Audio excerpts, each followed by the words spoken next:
السلام عليكم ورحمة الله وبركاته، اللهم صل وسلم وبارك عليك يا حبيبي يا رسول الله. ازيكم يا حبايب قلبي؟ وحشتوني يا رب، دايما تكونوا في أحسن حال. النهاردة رحنا السوق. تعالوا أشوفوا جبنا ايه. هوريكم كل حاجة بالأسعار بتاعتها. جبت طماطم، وجبت بصل، وجبت خيار، وجبت بطاطس، وجبت ايه تاني يا ربي، وجبت برتقان، وجبت موز. هقول لكم بقى الأسعار كلهم إن شاء الله.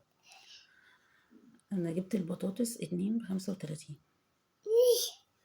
وجبت الطماطم 3 ب20، والفاصوليا جبتها كيلو وربع ب10 تقريبا،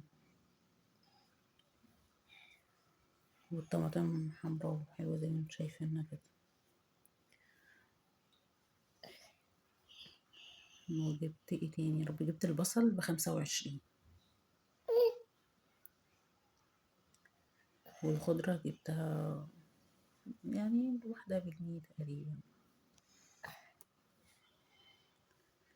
والكرنب جبت هو كان اصلا ما كانش فيه كرنب في السوق، كان شادد النهارده يعني. مش مهم اقول لكم على السعر.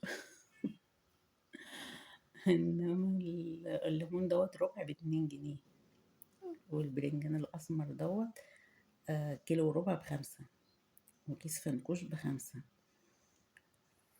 انما البرتقال جبته بكام؟ كيلو ونص ب10 او الموز 2 ب25. والكرنب لو مصممين يعني تعرفوا، جبت هي الحتت صغيرة زي ما انتم شايفين كده ب15 جنيه.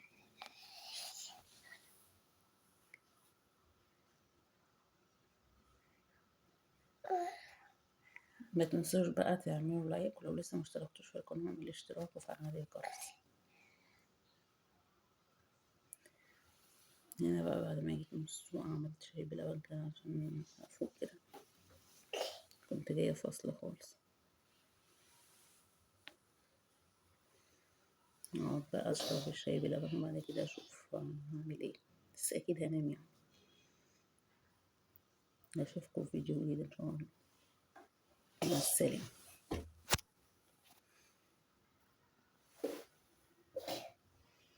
هيا كوكي هنا، هيا كوكي.